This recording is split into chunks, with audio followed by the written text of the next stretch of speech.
I'll assign someone. Okay. 20 seconds. Perfect. Someone for second. Alpha needs a squad lead. Yeah, can someone jump in Alpha squad lead? The pool, just go take Alpha squad lead. You sure?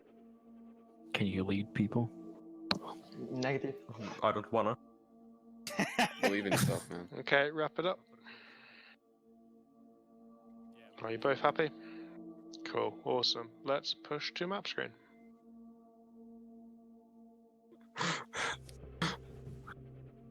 Thank you everybody for coming along tonight. It's fantastic to see the server's been running well. We're actually going to get to do the third mission. Thank you everyone for your patience over the last few weeks. We've put an awful lot of time into trying to work out what's wrong and fix things. My apologies for that, but it has been so disruptive the last few weeks, but I'm glad that it's run well tonight. So thank you for your continued support. And my apologies for all of those not being able to get full games in previous weeks. As we push in now, remember that we are only a couple of hours away until the start of the NA event, for those of you who are not armoured out and are ready for the long haul. After this ends, DTAS will go back up for those willing to just completely smash in the hours. Thank you everyone for coming, and yeah, let's get ready for our last briefing, who is from Arcor, I believe. Did you just apologize for something? Two weapon caches. Straightforward. Any questions? Questions from BLUFOR? Cache defense. No, not that I can see. Questions from OPFOR?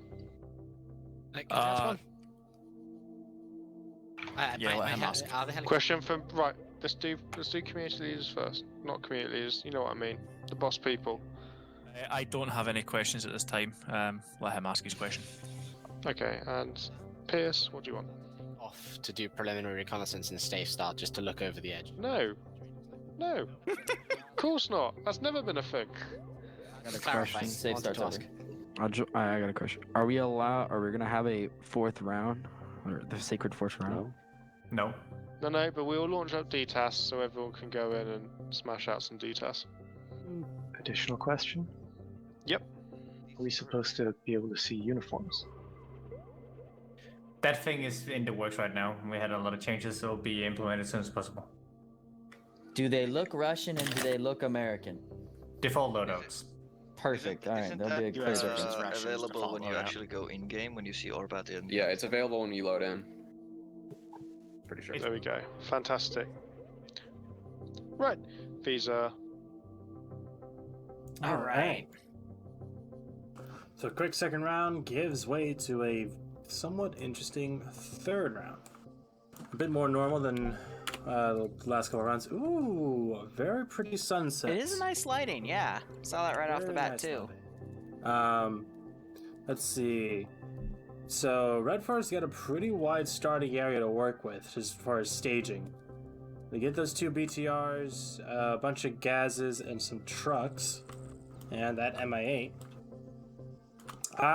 Just off the bat, real quick, I would love to see them. I don't think you can't draw on these maps, right? But down south, the road going through the woods. Going through the woods and then heading west, going to Jastorfose, the little lake over there, and kind of trying to use the low ground to push. Oh, that is actually a very shallow shore. But I would love to see, kind of using the terrain a lot is kind of what I'm looking for, at least. What about you? What are your first quick impressions? So the water, it's not that deep. Looking at these two AOs, this is going to be our standard Russian versus America sort of thing. Either side would be a great way to get into this AO. If BLUFOIR can, however, push out and prevent the obvious forested routes for OPFOR to come in, they could easily catch OPFOR to go in a open route area, and that could be very, very nasty. This is Roche, Germany, so a lot of these buildings are going to be enterable. So if BLUFOR deems it necessary, they can push out of their boundaries a bit, garrison in certain buildings, risking spreading themselves thin. But I think in this case, if they can figure out where OPFOR's attack waves are going to come from after they spot where OPFOR is coming in, then they can, make the attacks nullified by, just putting more guys up on those flanks. However, looking at the northeastern forested area, I could easily see OPFOR just doing a vehicle charge around, getting in those forests and pushing in right on top of that northern cache. The southern one, it doesn't have those forests, so OPFOR's got get a little bit closer for comfort. But I think the mission maker anticipated something like that, because OPFOR does have 4 armored gazes. And those can basically tank quite a lot of hits. Not AT though, but the glass for the windows is bulletproof. So it would have to be mag dumped by like a 240 Bravo or any 7.62 based weapon. That's what I was wanting to touch on, because the M113s that BLUFOR has those 240s. Nothing really like armor piercing except for obviously AT. They have the RHS Carl Gustav, and marksman should just be rolling that SR-25.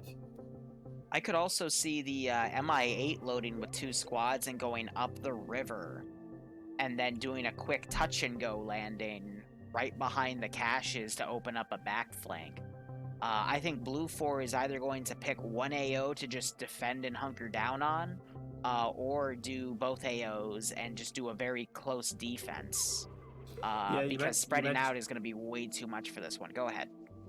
You mentioned that back flank. Yeah, around the south, going around that lake. That'd be pretty interesting to see. I feel like the distance they'd have to travel depends on how much noise there is. I don't think that's going to be too big of an issue for this round, though, because it's a standard 50-minute round. The AOs are relatively close together. They're within a click of each other. I could see OPFOR easily, if they just commit their forces to a single unified flank attack from the south, they could easily just, start from the south and go north, or start in the north and go south. But there is room, again, with that MI-8 to deploy some squads on the back line and try to make a pincer move.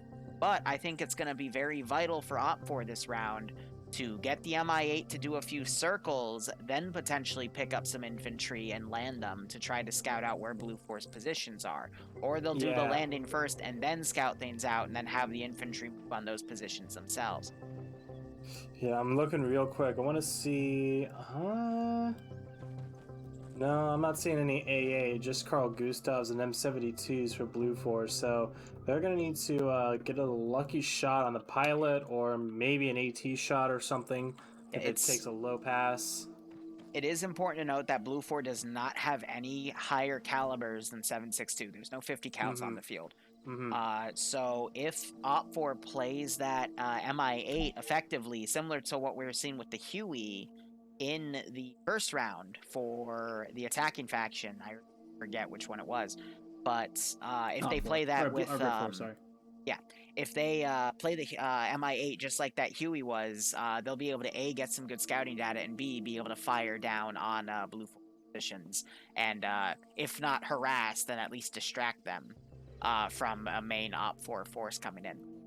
It looks like it's starting to get darker. The sunset isn't quite as vibrant and bright in the sky, so we might sun is setting in the west. A bit of a dusk. Might go to a bit of a dark out, but I doubt it's going to get too dark because I'm not seeing night vision on any of the BLUFOR guys right now. No, nor on the Red 4. No flashlights either, which means they would have to use the headlights on their vehicles if nothing else. So that'd be an interesting little addition to this last mission.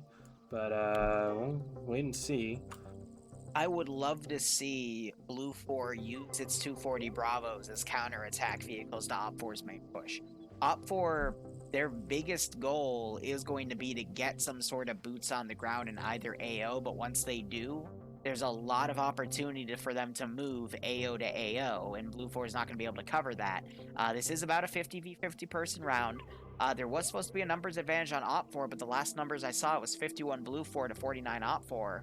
No, actually, I flipped those. 51 OPFOR to 49 BLUFOR, so still pretty even on these matches. I think that they pushed it a little bit more into OPFOR's favor, but it wasn't much. It was like 15%. But I could see BLUFOR, in order to nullify OPFOR's advance, I would send one of those 240 Bravo 113s up in the northern part of the AO to try to stop OPFOR's push there. I would send the other one to the south and try to stop that push there. Actually, based on the forest, I would send 2 of the 113s down to the south because there's a lot of ground to cover. One you would use to watch the riverway crossing and the other one to watch the big forest chunk.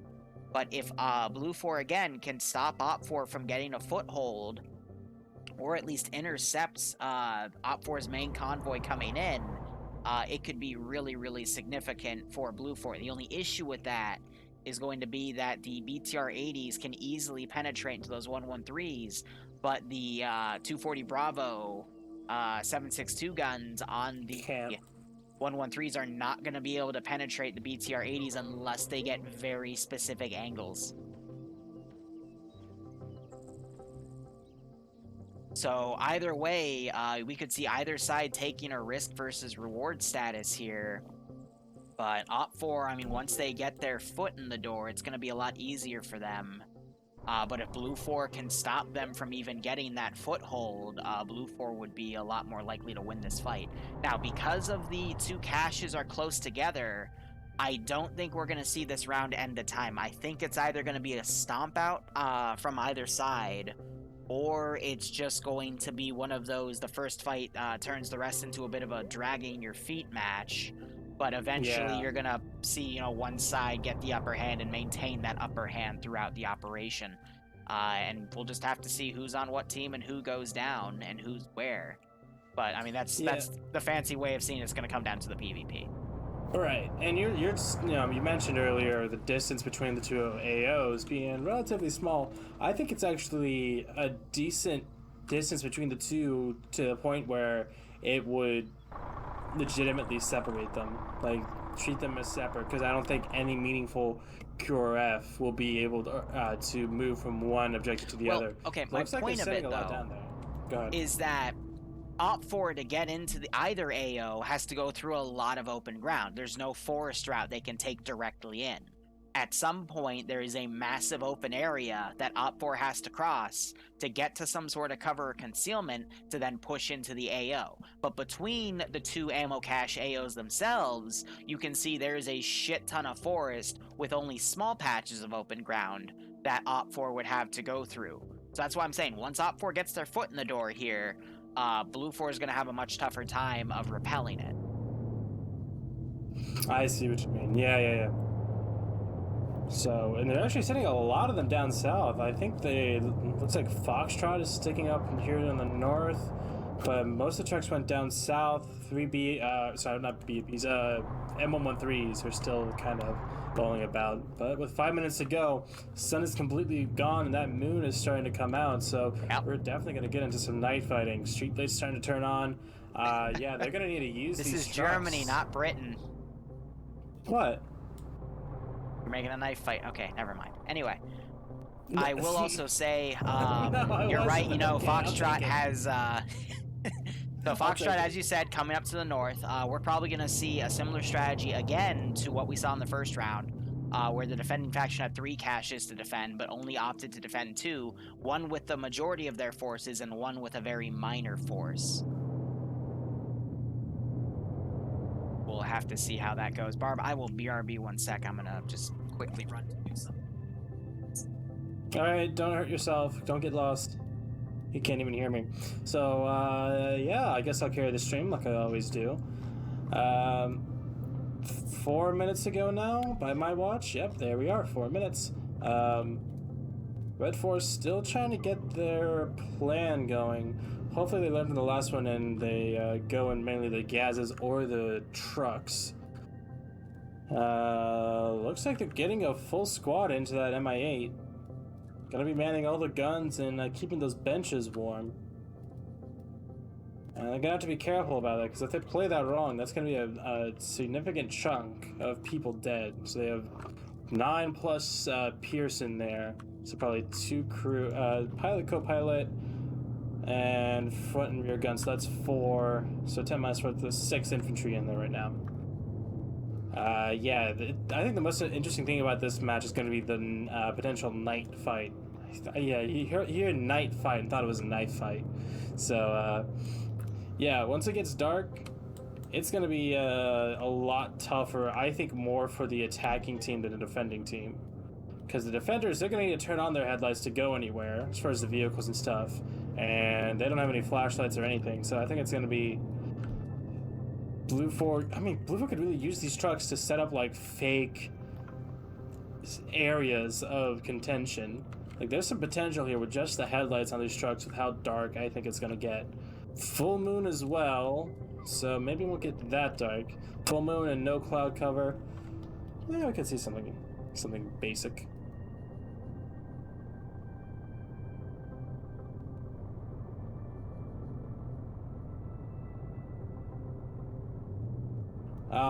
I'm gonna do Larry a solid and say you can all check out Nemesis' stream. He's on the ground right now. If you type !multi, you can find his stream. Apparently he's doing some kind of giveaway after the 3rd round, so watch out for that. But 2 minutes to go. Let's take a look at the BLUFOR defenses down here. They got Wiki watching the main road with that 113 and the 240. Some spread out infantry around here with TSP people. You got Moxie, Ursus, Reaper, Ryzen, Arcor, and Indigo. So we'll see how thin they're willing to spread out these forces down here. Meanwhile, up north, we got Basebeard with the packed 113 going through the forest down south. I guess taking some stragglers. Shibe with a truck might be going for some kind of recon position. Maybe we'll go for that patch of forest in there. And the rest are up here watching this MSR entrance. Hello, welcome back. You mentioned Shibe. Shibe is that is a marksman team, I believe, with Waffle and Fred. So they're probably going to go out there to try to scout out OPFOR's advance. Some kind of recon, yeah. The problem with that is, like, it's a pretty, like, it's pretty flat terrain. Lots of fields, wheat fields, that kind of looking thing. So it's going to be tough for them to really gain a spot where, I mean, hide the truck, first of all. Second of all, actually get a favorable position on this terrain. We might see one of these 113s go offensive. It does have additional dudes in it, a fire team sized element with Bassbeard. We see another one smoking to the north, and then one's going to probably be kept in reserve at the southern AO since it's in close proximity. But I mean, we could also see that 113 strategy, because we've got one in position on the road to go advance. We have another one in position to watch the river approach, and we have Bassbeards in position to potentially go southeast to watch this other one come up. So yeah, Bassbeard just dropped us some more reinforcements down on the southern near the southern objective. Wiki's now, yeah, he's pushing that southeast a little bit further. I don't know if he's trying to work more with the TSP group or if he's looking for a push. I'm seeing OPFOR, mission just started. OPFOR is divided amongst a few different areas here. That MI8 is loaded with a squad of dudes, by the way, so we might see a back cap landing. There are 4 crew in there total, so there's a 6-man team in there for Red 4. So yeah, they're going to be careful, and with a not fully loaded, obviously, but with a payload like that, they're going to want to stick back. I'd say let the ground forces do some recon as we see both. We have Shibe running across the field with a truck and Legs running down that road with the M113. I fucking called it. I want you to go to map screen, look at the question marks moving, because those are all 113s. I don't mean to sound like an asshole, but I fucking called it. Yeah, you absolutely called. No, I'll give that one to you. They are pushing very hard, but they're gonna. Well, I think they'd be in a pickle, but like one of the 2 BTRs are kind of hanging in the back. Those 240s. I mean, we saw who was it? One of the 113s just fired off a bunch of smoke rounds. Yeah, I looked for that explosion too. I thought something got armored there for a second. When I turned around and saw the smoke, I'm like, no, they're just fucking around with the smoke like the previous round. So, okay, so up north we have Lakes. He spotted that MI8. He's charging right towards it. It's got its fucking collision lights on. as it's coming in for some kind of landing to the north of the north objective. Issue is, that 113 is not going to be able to leave the out-of-bounds area, but that helicopter is going to be able to. But the helicopter breaks south. Yeah, and it needs to land inside the area, or else the people inside are going to die. Iander can attest. Southern 113 charging up to a gas here. 113 is not going to hear that gas, though. MI8's starting to land now. It came in just inside the border, and the 113 is. Oh God! Iander is getting out the MAT team weapon. 113 is pulling off, though. They did not spot those gases because they can't hear them over their own engine. And then 113 is pushing to where the chopper is. That chopper audio, as it pulls away, that infantry team's gonna hear him. Yeah, it's gonna hear that 113. They're gonna hear it now. He's gotta look left. The MI8's right above him, and he's going behind the infantry. But he doesn't see where they are. So 113's great strategy. They've been right on top of OPFOR positions, but they have not seen the OPFOR deployment. And now you have the Northern 113 trying to take out the helicopter. It is close enough. But this squad of infantry that just let off, there's gotta be some AT in there. I was looking around, I did not find any. No way. No way none of these guys have anything. I stand corrected. Daniel, he has the RPG-32. We had that out, but he is deciding not to use it. But that 113 might come in closer. Yeah, if it comes in close, then he should use it. But that's gonna be about all that they need. Oh, this is the perfect range. If Daniel would poke his head out right now, he's going for it. And it stops. Oh, he stops. Take the shot, Daniel. This is the best shot you're gonna get. And there's the hit. And it kills both of them. Yeah, Mountain's Mountain. still... No. Mountain gets ejected. And he's getting double tapped immediately. Yep. Oh, the ramp! The ramp! Oh, fuck me. Despite a catastrophic failure, the hydraulics still work, and they give us one last funny before Mountain takes a fucking bullet to the brain and fucking dies. So BLUFOR, I will say, has had... honestly, great strategy. I love how the central 113 is smoking the area to try to do distraction here, but unfortunately, they weren't able to detect the helicopter landing troops, and that's what caught that 113 completely off guard, and unfortunately was taken out. But good strategy on BLUFOR trying to stop the OPFOR advances here. Yeah, it was a good attempt. I kept following that 113 while you were calling the stuff down south. It didn't see the MI8 landing infantry because of the trees. Yes, Larry. Yes, because they're locked to that first-person perspective. It didn't see them. I forgot to mention Nemesis is doing a giveaway. It didn't see the helicopter land and take off. It just kept following the noise. And the gunner, I don't think he was looking up with that free look. He kept looking around for infantry when the infantry was hiding, and then when he saw the helicopter and opened up on it, they left themselves open for the infantry to hit them with a fucking rocket. And Daniel now looks like he's taking that RT-1523, the long-range radio for BLUFOR, and he's going to be listening in, because that doesn't look like an MR3000 to me. So by the way, T5 Bay was on BLUFOR. He fell off of a building and is now unconscious. And you also have the Central 113 firing its 240 Bravo up at the helicopter. Now, Barb, I will also say this. When this round ends, Nemesis is going to do a giveaway, so I'm going to have Larry in my chat rate him. If you want to rate him too, that would be great. Yeah, I already mentioned to your stream, but I'll do a raid as well. Sure. Gotcha. And then I'm going to use the lull we have here. I'm thinking about doing something stupid. So let me give you the scenario. I mean, I got some time if you want to, but okay. So here's the deal. Total Wine and More. It's a branch chain of alcohol sales in the United States. Virginia, unfortunately, has laws that implicate Total Wine, so they can't. As I say that, we see Boston engaging some of the OPFOR units advancing. I'll continue the story when the firefight ends. But yeah, no, he's on top of the. Yeah, it's Boston and Wiki's 113. Boston was on top. Now Wiki's getting on that 240 Bravo and firing, but they are taking a lot of return fire right now. Also, by the way, if you go to white thermal mode and you watch, the tracers are also white for the bullet tracing effect, and it looks really fucking cool. You say as there's no gunfire being exchanged. Yeah, as the so I'll take your gunfire word for ends. it. Just feel free to toggle to it to check. But as I was saying, I have a tradition that I started a few years ago to get a specific type of mead that's only available from in Maryland. It's called medieval mead, which I normally get from the Renaissance Fair, but because it's not happening this year because of COVID, I got to go get my fix. So I always get like 10 to 15 bottles to last me through the year because it's only available for a few months.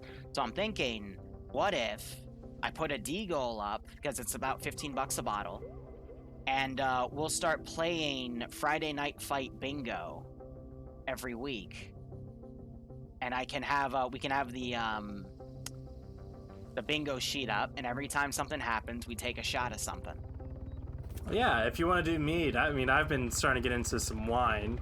Yeah. Yeah, it's turned into a wine snob. 'Cause it's a little cheaper, it's a little bit nicer, doesn't get you as drunk as whiskey. A little more bougie. But then again, Wasper also came into my stream as well. Like, Your mic cut out.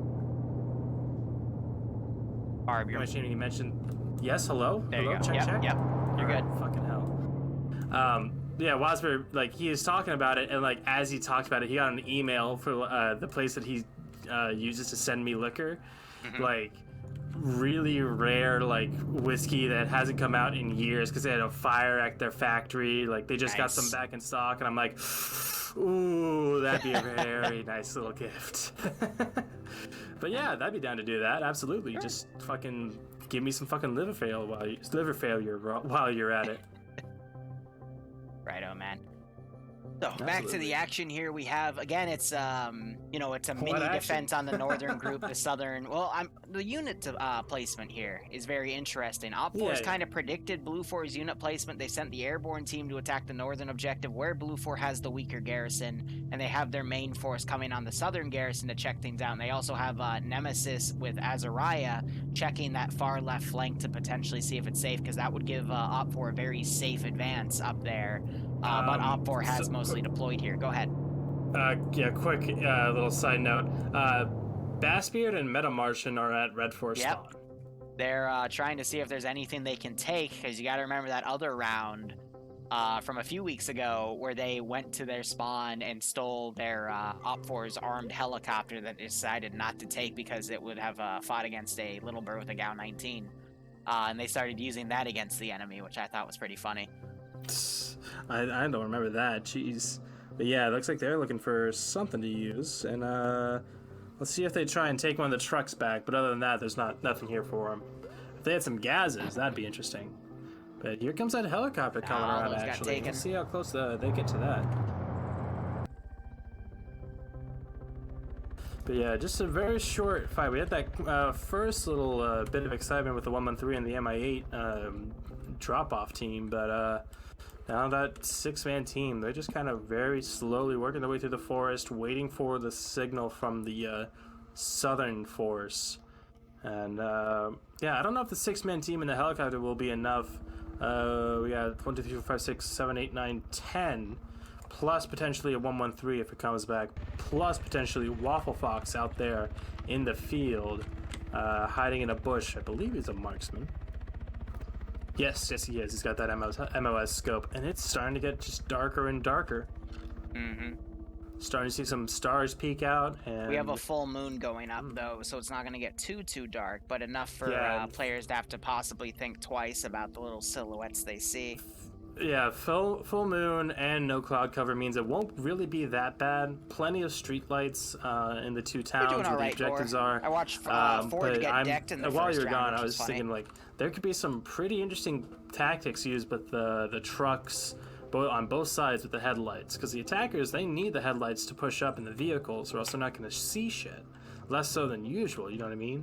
So to have them force those headlights on, BLUFOR could probably set up some fake like outposts. UA is engaging some BLUFOR units in the southern objective. It is important that you actually, it's not important, it's interesting that you mentioned that, because looks like T5 Bay is dead. No, I don't see the body. Never mind. He got back up. There was some medical brought to him, which is funny. But with the helicopter flying around, BLUFOR's not going to be able to put any guys on rooftops because that they would easily contrast with the spotted out, orange buildings. So they don't have that working for them, so they're a little limited in their eyes, you know, forced to windows here. But we still have that Huey firing down at whatever it sees. Excuse me, MI8 firing down at whatever it sees. And I'm not sure if it's gonna spot this 113 moving up, but it's again watching the riverway to make sure there isn't an OPFOR push in that direction.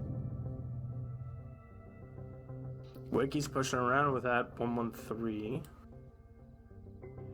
Haas is out there on his own playing Lone Wolf. I think he was with Nemesis, and Nemesis is reconning this route out. So honestly, OPFOR should remount, push to Azariah and the Nemesis around the waterway, because that is a completely open flank. I feel now it's a bit too late, because that BTR over there, that's about the edge of the play zone. If they were to mount up and cross the open field... Hold on, no. Quick break. OPFOR is remounting. I mean, like I feel like that is the right play, but they're gonna get spotted out by Wiki and his 113. I really not if they do a wide enough flank. I don't think they'll get spotted by the 113. But they can't do a very wide flank because that BTR is like the limit of the play area. They can't like really use. There's not much concealment for them to use, and not in my opinion. If look at the road the BTR is on, and then look on the southern side, there is just enough defilade cover for them to be concealed from that 113. And as we're saying that, the 113 is also repositioning back to a previous spot to try to find a decent firing angle here. So I think OPFOR has enough room to move around. But that 113 that was back capping the spawn is also coming around now to try to check things out. And they might catch this gas transport with 9 people loaded out in the open. But no, Bassbeard's now going through the open area instead. And they're smoking that, so that's gonna freak the gas out. But the gas now turning into the open, but now is gonna spot that 113. Very close calls here. Meanwhile, the MA8 doing a very slow pass over the southern objective, getting some more shots on the town, but it's trying to bait BLUFOR out to engage them, to A, distract, and B, try to find where BLUFOR's garrisons are. God, if Bassbeard just kept on that road, he would have gotten so many free kills from that truck, because it's just a canvas back on the tent, and those guys don't have any protection, and 240 Bravo, 7.62 NATO ammo would have torn that apart. But now we're starting to see one car go through. We got a BTR filled with dudes as well, and the other BTR is overwatching. That's some great vehicle tactics there to cover their groups coming in. Lucas and Flying Finn driving around. It looked like they were following the 113 for a minute, but now Basebeard is just making crop circles with his smoke generator. As now we have Wiki coming up to meet him, wondering what the fuck is up with all the smoke as he shoots up in the air about the MI8. But no, is he shooting at the MI8? That's super low. Anyway, yeah, but you are right. Looks like we're having that first car going around that back end. OPFOR's going for a standard pincer attack here, but I think OPFOR... Oh, they just lost Wiki's 113 to Pepit's 18. That was a single shot. Beautiful hit right there, but now OPFOR is going... Oh, shit, another rocket coming out. That's two. There was 2 rockets that came out from Bassbeard. Both of them missed, yeah. And he's getting the hell out of there. Did Bassbeard? I only saw one go out. The other one went on Wiki's Vic, and Wiki is dead. I saw 2 rocket impacts. I don't know. Maybe I'm just going crazy. It's kind of dark. But look at all of those rounds. Look in night vision, not night vision, thermals. Like you just saw streaks of white all over the top. I am very surprised. Actually, well, I mean, bullets are hot. His head is still Metamarine is unconscious. Bassbeard's the driver, Metamarine's the gunner. Wiki has woken back up. He's trying to crawl behind a rock wall so we can start bandaging because he has taken a lot of hits there from his Vic blowing up. But now BLUFOR can predict where one of OPFOR's main groups is going to be. But OPFOR definitely opting for a massive pincer attack here. I'm a little worried though because the pincer that just engaged the 2 113s still has a lot of open terrain to contend with to start getting to cover. And BLUFOR set up some really good defenses.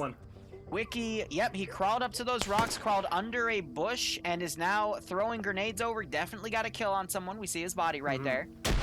He's popping more grenades, thinking there's more dudes. I hope Wiki bandages up, though, because he did take quite a bit of punishment there. And now you're seeing the, looks like the gunner for Bassbeard's Vic woke back up and is firing at the chopper as the chopper is firing back at him. Wiki now putting some more shots into that tree line. I honestly think that OPFOR should mount this flank back up and reposition it, because this pincer is not going to be effective. However, maybe they're relying on the other pincer to attack first, to pull BLUFOR's force off the main line, and then charge in. You talking about the guys way up north? No, this is a pincer attack on the southwest and southeast of the southern objective. Yeah, the western group pushing in right now. Yeah, so the two pincers is the one in the southwest and the other one in the southeast. Yeah, okay, I gotcha. So Wiki, not directly being engaged, but his position's being suppressed because OPFOR knows he's there because he's taken out at least one guy. But Wiki doing a good job holding in the little rock wall territory, firing up at Yanni. But that muzzle flash is going to give him away, and there's a lot of rounds now going up to him. Yanni doing a quick push here. Oh, Infidel bringing from Spudro, but survives as Yanni takes down Wiki. Yep, Yanni doing a quick reload, needs to get the double tap. Infidel, no. Infidel, no. Bad Infidel. Did he just blow Yanni up? Amazing. He tried to, but he's fine, as Grav's still popping off shots when there's no reason. Yanni tried to do a double tap here, but I don't think he realized the rocks were eating his shots. There wasn't any blood coming out. It was instead showing a ground impact particle effect. So now we have Moxie opening up that 249 on the OPFOR team on the southeast, trying to go into the field. Yeah, Mox is dead. Did he just get fucking Mox got fucking marksman bopped by Navy. Wow. Beautiful shot. That was the first shot too. Like, awesome. Just one and done. Damn. Yeah, Rice is trying to medic. Nemesis right on top of Arcor and Dingo. Nemesis being the other marksman. And Arcor is, I believe, a marksman himself, and Dingo is his spotter. So Nemesis, I think, heard their footsteps because I talked with a lot of the Scandi Recon guys last week, and they told me they literally max out their effect volume so they can hear the footsteps. Dingo walking right in front. Oh yeah, sorry, you were talking about that. Yeah, Dingo. Fucking. Oh my God. Dingo ducks and evades all of those shots, and then Dingo returns fire and eliminates Nemesis. No. Yeah, I was absolutely half listening, but then once I saw it, I was like, holy shit. There goes the fan favorite. And of course, Dingo fucking pulls some Matrix shit. He looks like he got hit because he's medicing himself now. But... Oh yeah, no, Nemesis was going for center mass there, but Dingo immediately going prone. I think Nemesis ran out of ammo and just didn't react to his handgun quick enough. Yeah. By the way, let me know if Moxie shows up in the chat. I gotta... Yeah, no problem. I'm gonna start watching the rest of this on thermal vision. I think this is a good opportunity. Yeah, especially with those white tracers. Yeah, it's starting to get really too dark to see now without any some kind of assistance. So, but you do have to note that. Yep, OPFOR and BLUFOIR do not have any night vision, so... No night vision, no flashlights. That's why I've been saying these vehicles are important. It looks like they haven't really been planning ahead in that regard. Like, they're popping smoke now, but they don't have... I'm pretty sure they don't have any flares. They don't have any flashlights, no night vision. This is gonna be tough, at least for another... well, let's see. I mean, another 20-30 minutes until the sun goes down and the full moon's like really gets up in the sky. It's gonna be dark. Dingo and Arcor engaging the main OPFOR force coming up. Flares going around as well to give some illumination, but Bassbeard coming in with Metamartian to engage this OPFOR group. Almost running Ash over. You gotta remember, it's illegal to run people over intentionally, but if it's an accident, like the guy's prone and you don't see him, then it is fair game. Yeah. And, you know, one thing that I'm a little concerned about is where are the OPFOR BCR 80s? We have one in reserve. It's Tom H behind the infantry line. but I would think they need to be brought up a little quicker. Hassinger getting run over blindly by a triple 1-3. Excuse me, a double 1-3. Again, they don't know he's there, so that's technically a legal maneuver if it's an accident. Yeah, no, there's no way that he saw them. There's no way at all. Definitely. Yeah. 113 doing another low pass, or excuse me, the MI8 was engaged in the 113. This OPFOR group up north, they're coming around the west side now. They've been taking their time. I think they might have missed their opportunity as one of the BTRs is coming down into the southern objective from the west now. Yep. As Sayo might be able to spot it. Sayo being a medic, not being able to do much against it, but is he even able to spot it out? And... There's no way with the lighting that's gonna be, unless he sees the yellowness of those ammo boxes. But I mean, with that BTR's engine off, they have a lot of opportunity here. Meanwhile, Hassinger has woken back up. He's the guy that I always butcher the name of. MI8 drifting very strangely, doing a... It's doing a side shift here, trying to get its gunners lined up on different shots here. It's turning right as it's rotating left, going in a clockwise motion, but I don't know how. I feel like that's just going to make it an easy target for BLUFOR. We'll see. By the way, this might actually come down to time. We, a little over half the time's gone down. We're approaching the 38-minute mark. Mm-hmm. And now that BTR is opening up, it was engaging shadow locked. Oh, and here we have Az's group, Husky's group, Rory's group, all working with that BTR 80. As the 113 is coming down, it's going to come in for a nasty shock if it sees that. If it doesn't see the BTR 80. They don't know OPFOR's this close though. So GL just went up. BTR 80 could turn around and engage in time. Tom hears it. He's looking for it, but gets one bullet off, and they're still home free. Yeah. Again, we've seen that a number of times tonight, just assets running through the enemy team's lines. Yep, Bassbeard, he is a really big fan of irregular warfare. He's the guy that keeps popping off this smoke. We saw him in a highlight a little while ago where he worked with a single infantry guy and delayed OPFOR's advance. Do you remember that round? It was round 3. BLUFOR was defending 3, it was, I think, sectors. Real quick, now we have Red4 walking right into this ambush, this crossfire ambush to BLUFOR on each side. If they realize what kind of position they're in, this could be devastating for this Red4 advance. As Tom is shooting at the 113 again, running through the lines. Metamartian is knocked unconscious again. I'm surprised OPFOR didn't set up AT to engage it coming from the same angle it egressed from. But now you got people like Potato and Galil in buildings really close by where OPFOR is advancing. And now you're having that other pincer, which was the southeastern one. It is going to fold in and be the second attack wave behind the southwestern pincer, who has done a really excellent job spearheading.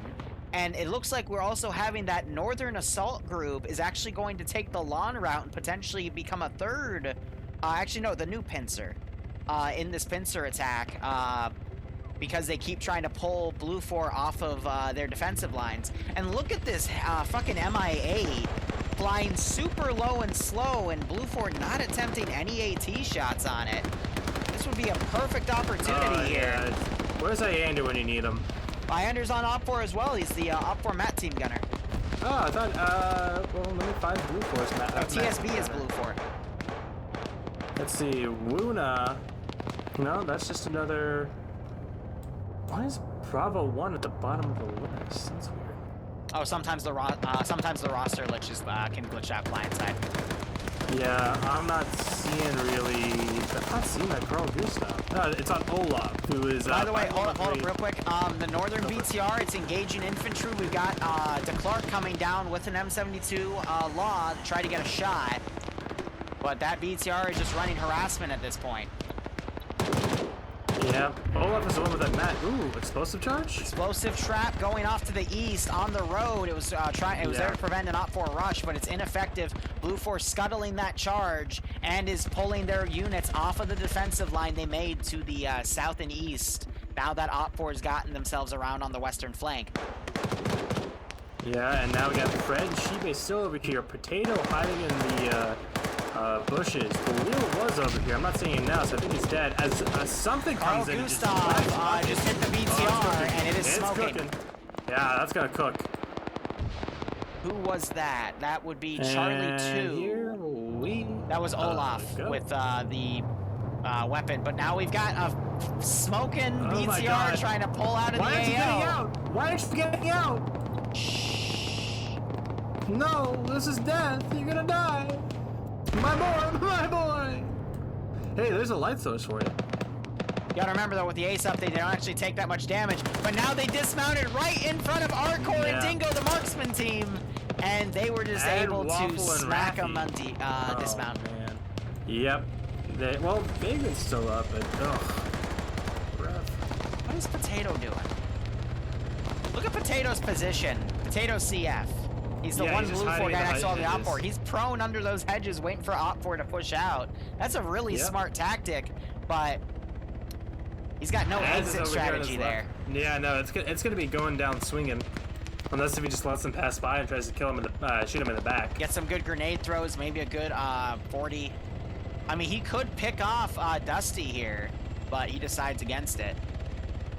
God, it is just so dark if you go into just basic eyeballs, Mark 1 eyeballs. So it looks like, yeah, they do have some flares, so that's good at least, but it's gonna be limited. Just have these honestly, like sporadic gunfights. OPFOR needs to get the rest of their forces in ASAP. Yeah, we have the Charlie 2 team pushing in now, but by Finn, winning this one. Both Finns and Falcon.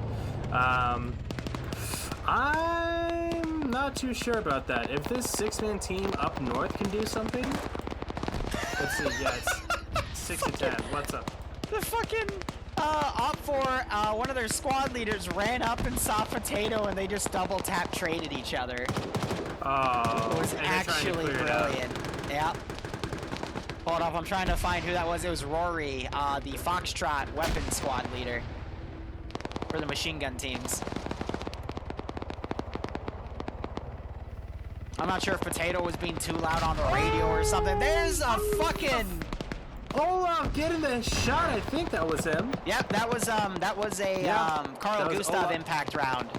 Yep, that was right on that. Oh, I was waiting for that to happen because that shot, Pierce was getting way too fucking comfortable with that thing.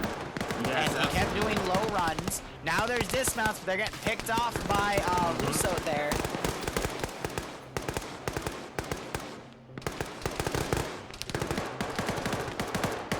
Yeah, I think that might be the nail in the coffin for Red 4. All right, Yash, 1 second. Because without the I don't see the BTRs anywhere now. Actually, I see Tom now. His bucket's still operating. I'm not seeing buckets. Sorry, he's my audio No, guy. buckets is the one that had his BTR. Tell me how that is, Yash. That's right. So it's just Tom left in the BTR to give some.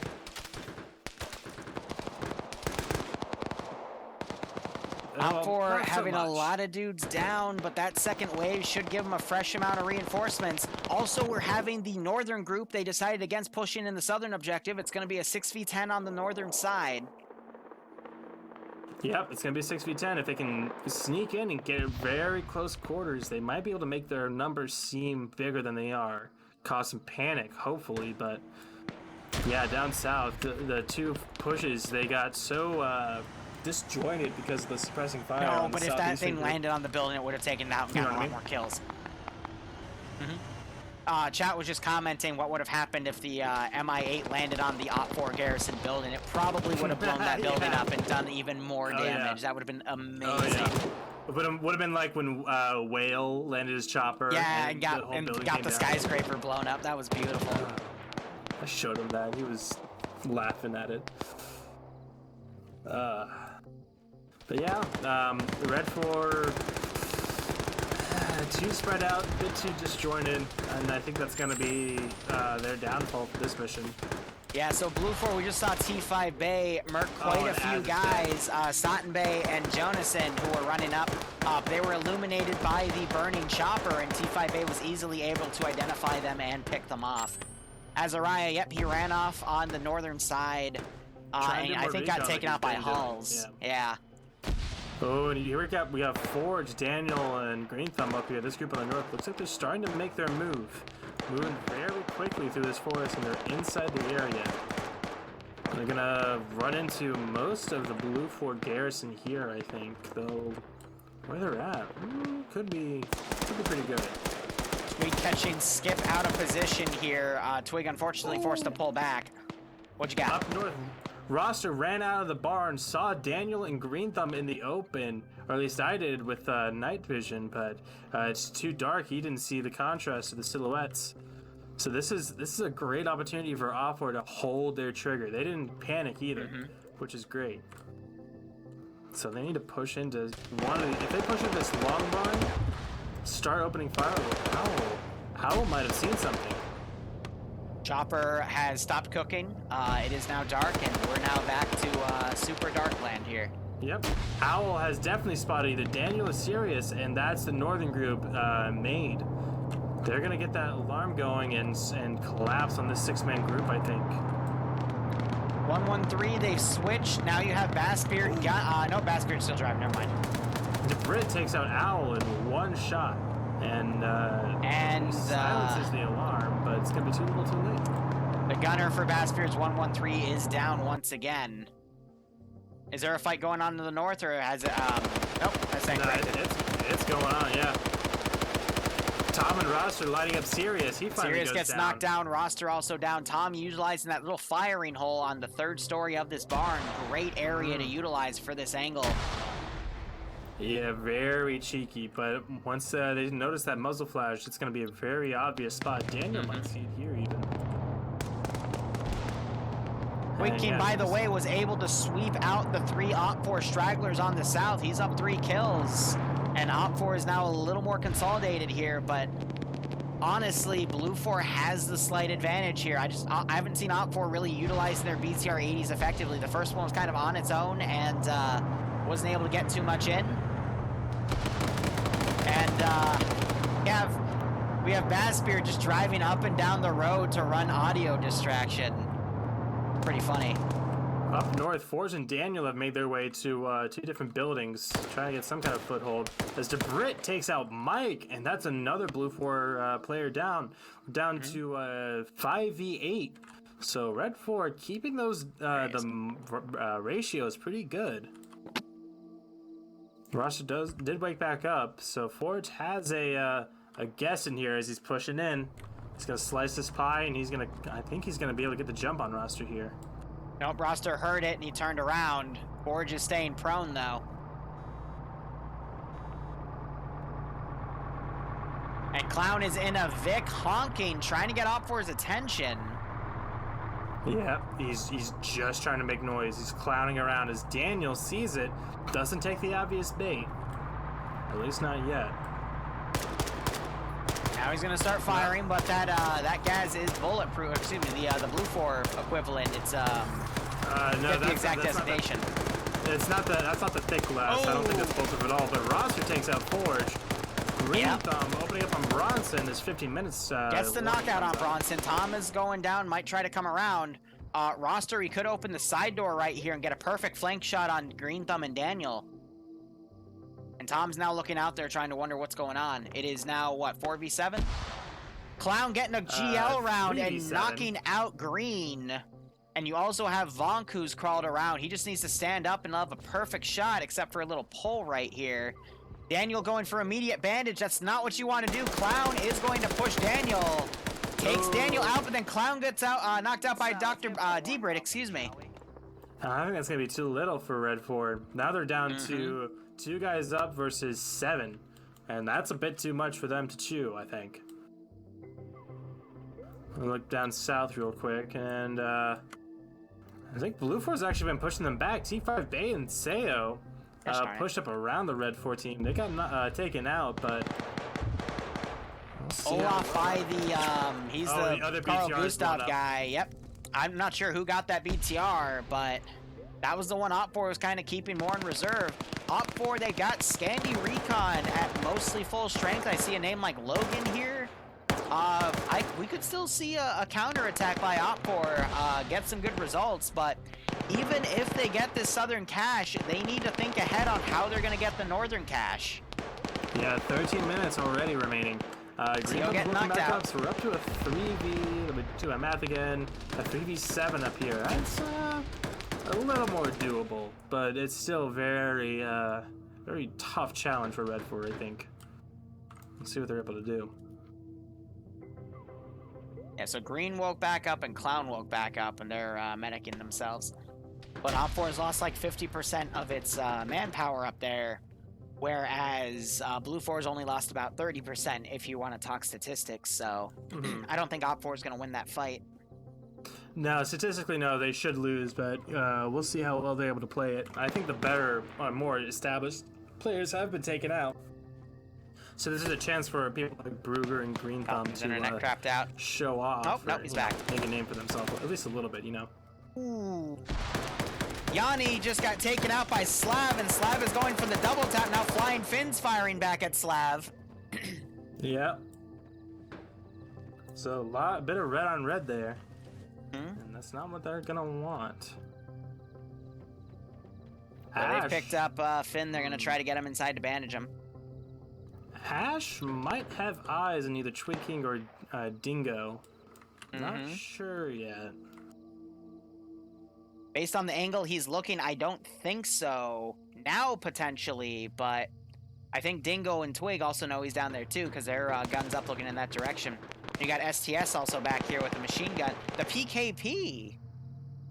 Huh. Feel like he needs to be closer to be a little more effective with that, but now we have Bad Spirit and Meta Martian coming down. Ash tried to engage Dingo, but Twig and Dingo open up on him at the same time. Look at that perfect grenade throw for his body. I mean, if they didn't take him out, that grenade would have gotten him. Bad Spirit coming back around with the 113. Drawing out some attention from this Red 4 team as they start to, looks like they're scrambling a little bit as we see Husky and Dusty have a great fall and go across the street. So meanwhile to the north, Flux just traded evenly with Burger, but then Clown was able to take out Burger's, or Brugger's assistant. Green Thumb pushing out in the open right now, getting engaged by Rek. Rek, I thought had a better, bigger name there, but I think he shortened him down. He's another vet. But Green, he's about to be caught out of position by Clown and Tom on that open barn. Yeah. And I don't see OPFOR getting this back. Green medicing in the open. No, it's now a 1v like 5 dude situation. Tom running in the open. Okay, well, no, use that as cover. He's gonna be running over. Rek might have heard him. But Bronson's got an angle on Green. And takes Green out. That is the northern group taken out. Very surprised he even saw him, but yeah, that's gonna be that strike team taken out. Logan pushed up, took out aim for the balls. He is now also blindly firing at one of the buildings, and Montgomery is firing out his muzzle flash. But we also have Koak firing at Logan's position as well. There's a big miss PID, but Koak's firing up there because Logan's taking a 249, and he's using that against BLUFOIR. So Logan's gonna bandage. Ooh, Olaf was with another guy, and his Olaf's battle buddy just got sniped by Husky in an adjacent building. OPFOR gaining some decent ground. I don't see Arcor around anymore. I think he's dead. Twig King pushing up on his own from the south. I think Arcor probably traded with STS, who was back here. I don't see him around either. But Twig King could do some significant damage on their rear line. But he is getting engaged by his own guys.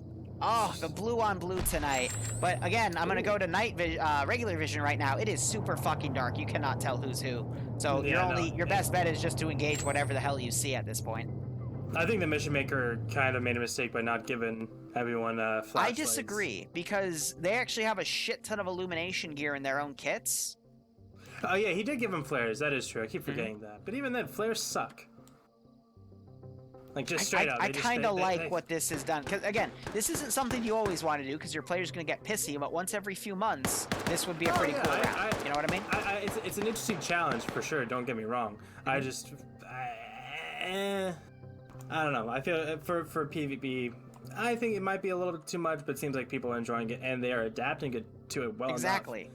Give them stuff that will make them adapt and go from there. You know, again, don't do it all the damn time, but you know, you can get away with a lot. Falcon turning on his lag switch, unfortunately turned it on too hard and just dropped dead as soon as he started desyncing. Twig King coming up, hitting Infidel in the back of the head. With a stolen PKP, Gravity turning around to check who that is, and manages to knock Twig out.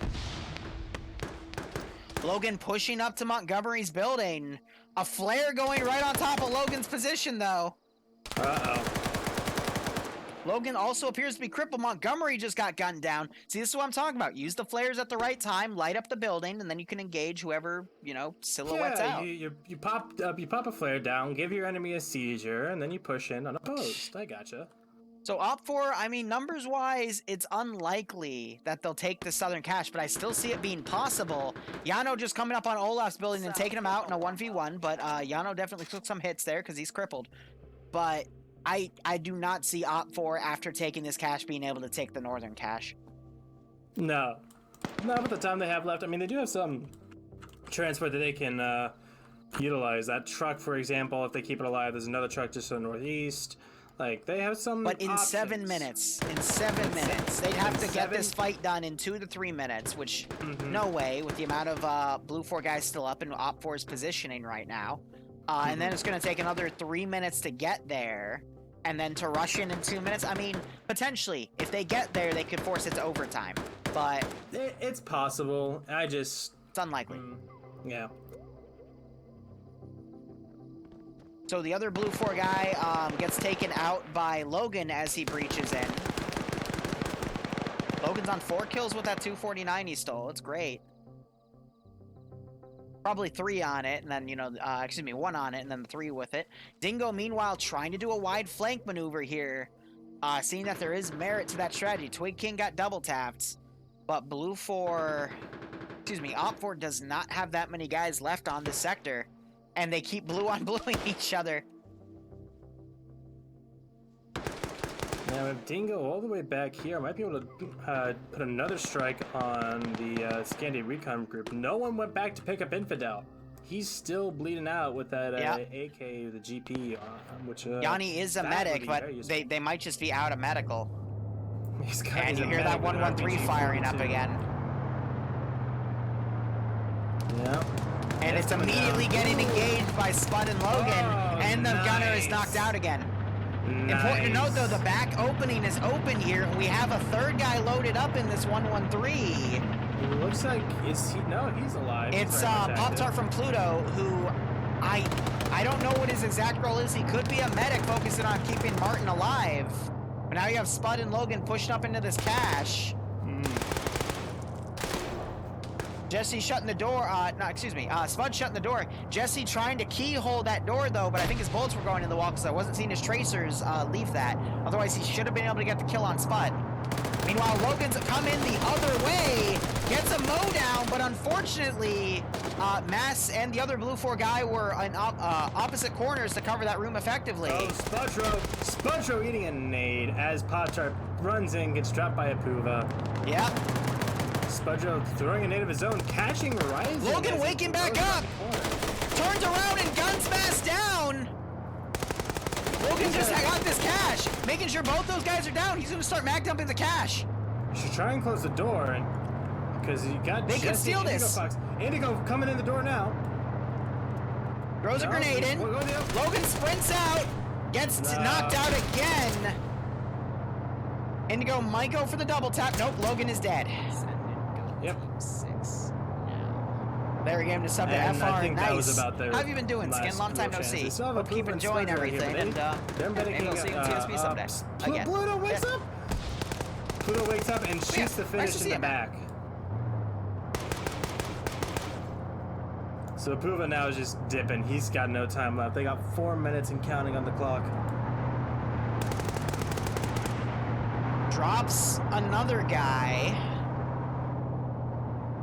I just don't see, like, the transport Vic is right here, so all I have to do is get something on that cache to take it out, like find some AT. Buvo here. He's throwing a grenade in. Oh, Lusat. Oh, I think Lusat I don't think it did any barely damage to dodged, Lusat there. I'm yeah. not seeing any blood under him in the building. Yeah, I think he just barely dodged that, which is good.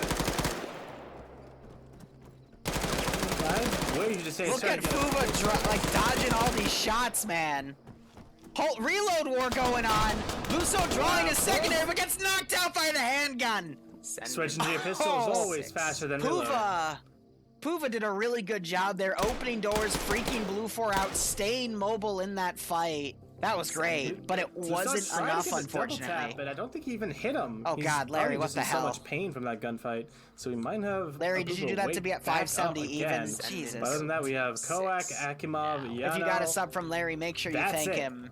That's all we got. But I hope y'all keep enjoying the ops. Again, we'll be back in an hour and a half for the NA branch. But this is gonna be over. Letting off some more shots? I'm not sure what he's shooting at. Send in Goat Team 6 now. You had to go for 500. Makes sense. Team Dingo pulling back towards the objective. DeClerc pulling back towards the objective. Because we're coming up on, what is that, 2.5 minutes? So, yeah, pretty handily defeated by BLUFOR here. Jeez, I was just watching Dingo. Dingo has the RPG-32, by the way. That's interesting. I thought it was OPFOR for some dumb reason. I was just like half following him, thinking, oh, he's gonna run up. Yeah, Yanni had that, so I guess he killed Yanni and took that from him. Yanni was knocked out by his own dude, so I think he just looted it from the dead. DeClerc just took some fire by Yano, but with less than 2 minutes remaining, there's, even if OPFOR were to kill all the BLUFOR, there's no way that they'd get that cache demoed and get to the other cache in time. They're just playing it out for sportsmanship stuff. It's like when the other, you're playing when you're playing football, the other team's up by 28 points. You got 2 minutes left in the clock. You play the rest of the game. You don't go and quit. That's bad sportsmanship. That's un-American. Barb, are you okay? I don't know what happened to the spirit of John Madden just washed over me, and I like gained 50 pounds. I need help. Okay. Send in Goat Team 6 now.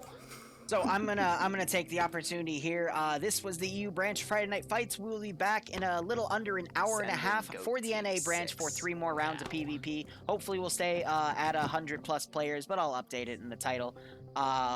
When this round ends, we're going to go raid Nemesis, and he's going to be doing a giveaway, so you can quickly get entered in on that, and I know Barb will be raiding it too. But anyway, I'm Liru, the guy I'm with is Barb. Shout out to Larry for all the gift subs, Modadick for all the gift subs, Larry for the Hundo Spot, everyone else that contributed to the channel, and otherwise, yeah, thank you for watching. Team 6 now. Wait, are you killing it now? Oh, you are. Okay. I'm not gonna have the raid initiated yet. We're gonna let the round completely play out to the last 20 seconds. You still have to what? The raid has a timer on it. Yeah, but it's gonna be done before the 10 seconds end. Forehead. Yeah, fair enough. I'll go ahead. So OPFOR doing their best to get in some last licks here. But it's just an even square off. Actually, I think they killed Dingo. Larry, by the way, Larry, if you want to go ahead and start on my stream, go ahead. 6 They're doing their best. We're technically in overtime, but the round is officially over. Yeah, it's over. They're not winning this. Even if here's the thing. Even if they get this objective, even if they get it, they're not going to be able to go up to the northern. It's going to pop and it's going to end the overtime as well. 6 now. I'll be here for the NA streams. Don't worry. We're just gonna go raid Nem. He's gonna do his giveaway, and then we'll go do the thing. So I'm gonna call it here. So we'll be back again in a little under an hour 30, and Larry, initiate the raid. Let's get done. Now. So you just went off, I think, did you? Yes, you did.